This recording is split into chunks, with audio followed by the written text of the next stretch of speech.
Greetings to us all. Welcome to the Data Armory tutorial. Today, we are going to study about how to study data science books and articles. How to study data science books and articles. In this tutorial, what are we going to look at? We are going to look at how to make the most out of a book or article when reading for information and not pleasure. We are going to look at how to make the most out of a book or data science article when we are reading for information, because remember, once we get into this field, remembering that it's a technical field, it's important that we read for information and not pleasure. And what informs this tutorial is that we have had experiences whereby very many people have gone through boot camps, very many people have gone through online courses, and more so those who have taken the self-taught path. At the end of it, you get that people have got certifications, but they cannot do that which they have studied. And maybe it has been for the reason that some of them have not got the proper way of studying data science books and articles. So, because we are narrowing down our tutorial to studying books and articles, remember, there are very many ways of studying. You can study through watching videos, you can attend meetups, you can attend boot camps, but one of the most important ways of studying data science is by reading books. Because let us give an example of someone who will go through videos to try and understand a given subject. In as much as the videos are good, but remember, because maybe some of the teachers are looking at the time that are limited by time, they are most likely to leave most of the information out of their video tutorials unless they do very lengthy ones. And that's why, of which there are some who do very lengthy ones, and that's why it's important to go back to books, because you get that there's more, there are more details when we read the books. There are more details that we get that maybe might not fit in some of the data science tutorials. And that's why one of the best ways of studying data science is also going through the books. Let's say, for example, you are a beginner and you have watched the video and you have gone through a boot camp. It's always important also to go and read some of the articles or the documentations or get a book and try to study it. And that is why we are narrowing down specifically to someone who has gotten down to looking through a book or reading a book to try and understand some data science topics. So that is what we are going to study today. And the reason why this is worthy of study is because of the developments that we are seeing in the data science field. For example, this article, which is titled Glassdoor's number 3 best job in the US, has seen job growth surge 480%. In this article, it says that data science is relatively new field, though the demand for degree programs suggests is likely here to stay.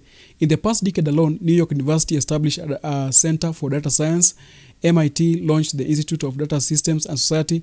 The University of California, Berkeley, inaugurated a division of data science and information, and Yale University transformed its department of statistics into a department of statistics and data science. Therefore, it does not come as a surprise that there is also robust demand for graduates of these data science programs. So that is true, that there is a robust demand for data science programs, and this is for people who do it in the universities, and also people who have chosen the self-taught path. And there are various reasons why people have there's a robust growth in this field, and you can go and read this article. We'll have the links attached so that you understand why there's this surging growth in this field. Also, if you look at the Harvard Business Review, it also talks about data scientist, the sexiest job of the 21st century. Meet the people who can coax treasure out of messy, unstructured data. Then this article talks about data science being the sexiest job of the 21st century. And because of these reasons and many other reasons that are in these articles and many other articles, you get that they are people who have jumped into this data science ship, and because they have jumped into it, and for reasons best known to each and every individual according to according to their context, is that many have been going through these courses, as we have said. But as they have been going through these courses, you get that there is a specific group that has finished some of these courses. They have the certifications, but they cannot implement what they have learned. And that's why we want to try and address those who might be in the same path, whereby they are going through these data science courses, but they get that they cannot implement what they are learning. And one way in which they can be helped to implement what they are learning, or one way in which you can be able to have a better grasp of what you are learning, is, for example, if you are learning through books, is to have good strategies when it comes to reading books. What strategy are you using to read data science books? And that's what we are going to look at today. So, to help us go through this, we have said what you are going to study, and we have seen that how do we make the most out of a book or article when reading for information and not pleasure. And this tailor-made, we have narrowed down to someone who has a book, a beginner who is trying to understand data science by reading a book, be it a book on pandas, be it a book on NumPy, be it a book on Python, be it a book on any other package. What is the best way, or what are the best strategies of getting the most out of these books? And remember, we have not said that we can only study through books. There are various ways in which we can study. But in case you are a beginner and you are using books to study, how do you make the most out of these books, so that by the end of your study, you don't get yourself in a place whereby you have only studied but you cannot implement what you have studied, even after having read tons and tons of books. So, we are going to look at some of the important reading tips. If you are studying through books, or if you're using books to study, what are some of the important reading tips? We'll find that you should not read data science materials like you will read a novel. There's a great difference between how you read a novel and how you read a data science material. Remember, when you are reading data science materials, we are reading for information, not for pleasure. But when you read a novel, you read a novel for pleasure. You might be reading a novel for pleasure, but when you're studying data science materials, books and articles, they are for information. So what you are going to study is that how do we study materials which are for information and not for pleasure. So that is the first tip. The second tip is that it is important to read data science materials for the purpose of gaining and retaining information.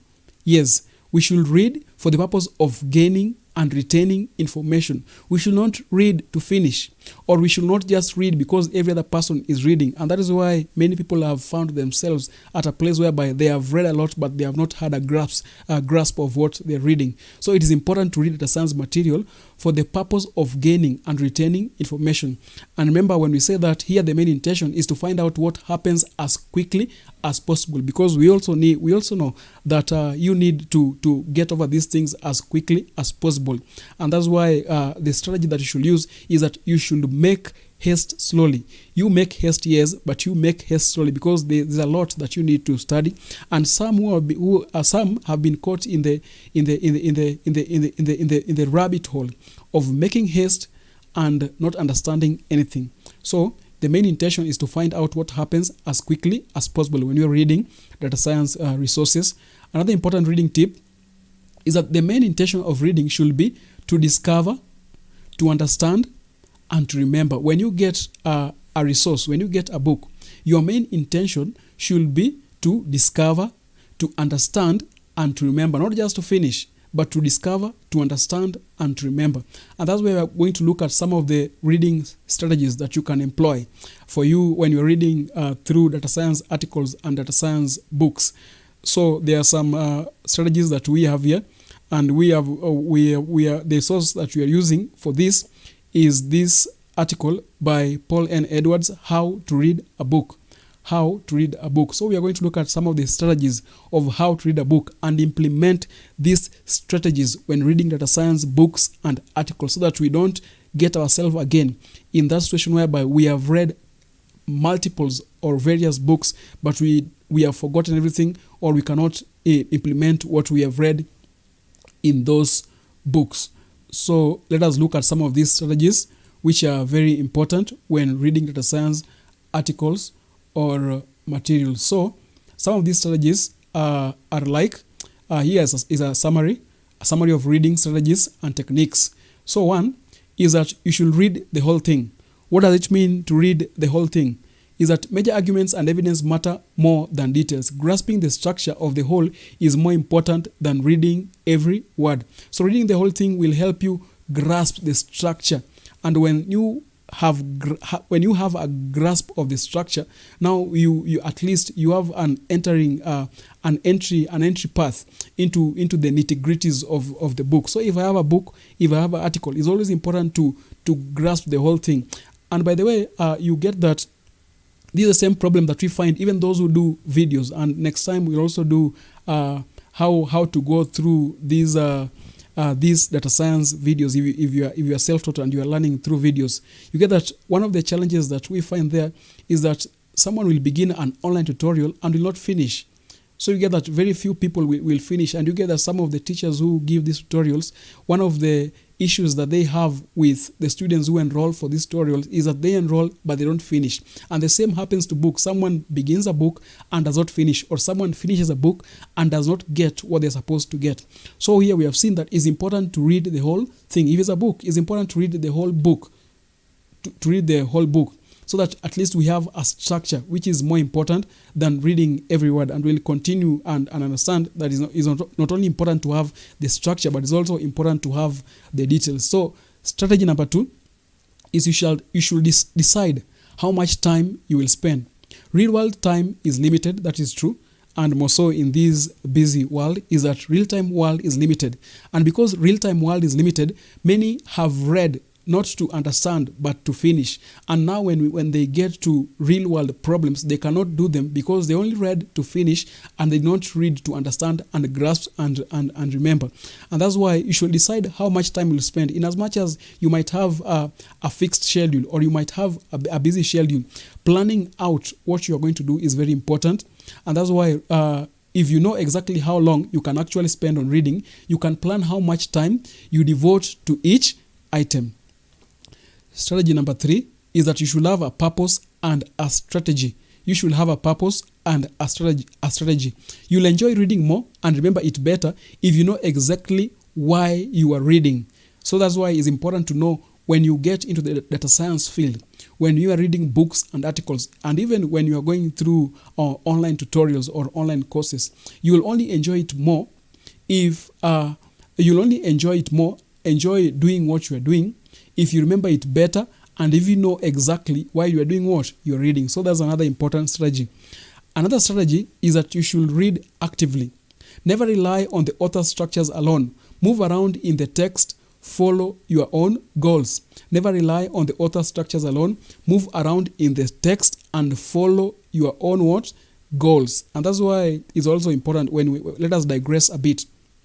When you are doing a tutorial, it's always important to try and find out from various tutorials which one is the best one, which one can I understand better. And the same applies to books. Like if you're a beginner, you get that some books are complex, they have got complex language, maybe they have got complex structures. So you should find out from various sources which one is the best and which one can fit me and which one will I understand better. We have digressed a bit, but we come back to this point, is that read actively. Never rely on the author structures alone, but move around in the text following your own goals. Another strategy or tip is that read it 3 times. Read it 3 times. It might not be practical for every other book given their volumes, but it is important that you read it 3 times. Why? First time for overview and discovery. The first time you read for overview and discovery. Second time for detail and understanding. Second time for detail and understanding. So let's say, for example, if I take a book on pandas, for example, if I take a book on pandas, the first time I should read it for overview and discovery. The second time I should read this book on pandas for detail and understanding. The third time should be for note-taking in my own words, or the third time should now be for note-taking in your own words. So we get that in as much as we read it 3 times, each and every time that we read is important or has got a purpose that it has got to meet. Now, another strategy is that focus on important parts with high information content. Focus on important parts with high information content. That is table of contents, pictures, charts, and more so when it comes to visualization. This is very important. Headings and other elements containing more information than body text. Another strategy is that use PTML. That is personal text markup language. Mark up your reading with your own notes. This helps you learn and also helps you find important passages later. Another strategy is, we'll have a link to this document. You'll go through it. This is just a summary of the table, but there is much more information in this document. Know the authors and organization. Know the authors and organization. Remember, knowing the author and organization also to some extent adds some authority in the articles or in the book that you are reading. Now, authors are people with backgrounds and biases. They work in organizations that give them context and depth. So it's important to know the author and know if they have biases or not. And this one will help you a lot, because we know very well that there are some who are just out there to give courses for the sake of making money or for the sake of growing the number of subscribers, but not giving you the real information. That's why you'll get places whereby you're being told that you can become a data scientist in 3 months, you can become a data scientist in 1 month. But if you get down to the core of data science, you'll get that there's more than that. Now, another strategy is that know the intellectual context. Know in the intellectual context. Most academic writing is part of an ongoing intellectual conversation with debates, key figures, and paradigmatic concepts. So know the intellectual concept, because most academic writing is part of an ongoing intellectual conversation with debates, key figures, and paradigmatic concepts. Another strategy that you should use is that use your unconscious mind. Leave time between reading sessions for your mind to process the material. Leave time between reading sessions for your mind to process the material. And remember also, when we digress again, when you are writing codes, there are some times when you are debugging, you can get that you cannot be able to find where the problem with your code is. And that's why it's always advisable that you give time, you have a break, so that and when you have a break from your screen, you'll get that a problem, something that was a problem to you, was something that was very simple. Maybe a variable name had not been written correctly. Maybe there is a variable that had not been defined. And when you take a break and you come back to it with a fresh mind, you'll get that it's easy to debug something that had been troubling you, and you'll get that at times it's something that is very easy. So one of the I know there are very many ways to go around a problem, but one of the ways is always to take a break from your screen. We come back to our summary. Strategy number 11, which is the last one, is rehearse and use multiple modes. Talking, visualizing, or writing about what you have read helps you remember it. So those are the 11 tips. I believe there are 11 strategies that we should always use when we are reading our data science books or data science material. So what have we covered today? We have looked at how to study data science resources, and we have looked at how to make the most out of a book or article when reading for information and not pleasure. And we have looked at the reading strategies, and we have gone through the important reading tips. And the reading strategies here, they are 11, is that you should read the whole thing, resolve on how much time you will spend, know your purpose and strategy, read actively, read it 3 times, focus on sections with important information, use personal text markup language, know the authors and organizations, know the intellectual context, process the material, rehearse and use various modes. So we have attached I've attached this resource that we have used here. You can click on the link to read it more. It's more detailed than what we have done here. So that has been our tutorial today. Let us meet in the next tutorial.